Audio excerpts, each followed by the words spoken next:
Epizoda 3. U podmornici. Ja ću prvi da uđem. Kako moj kapetan kaže. Naš kapetan.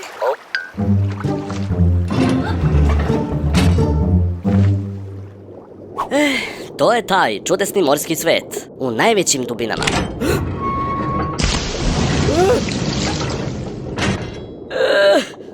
Ups, izvinite. Samo da pokrenemo ovu mašinu. Pitam se...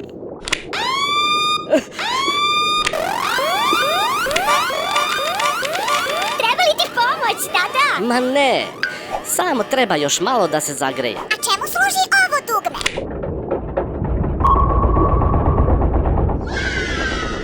Vidite, tačno sam znao da je to ono pravo dugme. Nego, volim da isprobavam.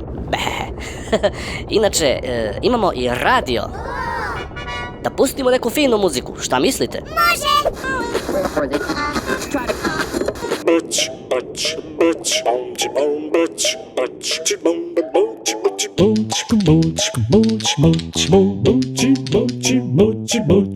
Dubinama morskim hara i ajkula čekićara, oslo, kraka, hobotnica i bulja šunjalica. Spopašćete je zaprava kada vidiš morskog lava, da stigneš do ovih zlica, potrebna je podmornica.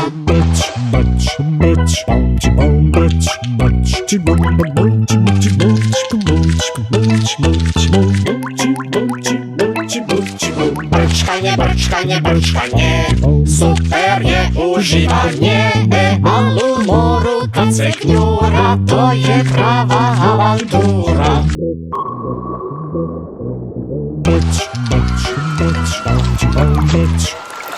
Gotovo? Naravno da nije.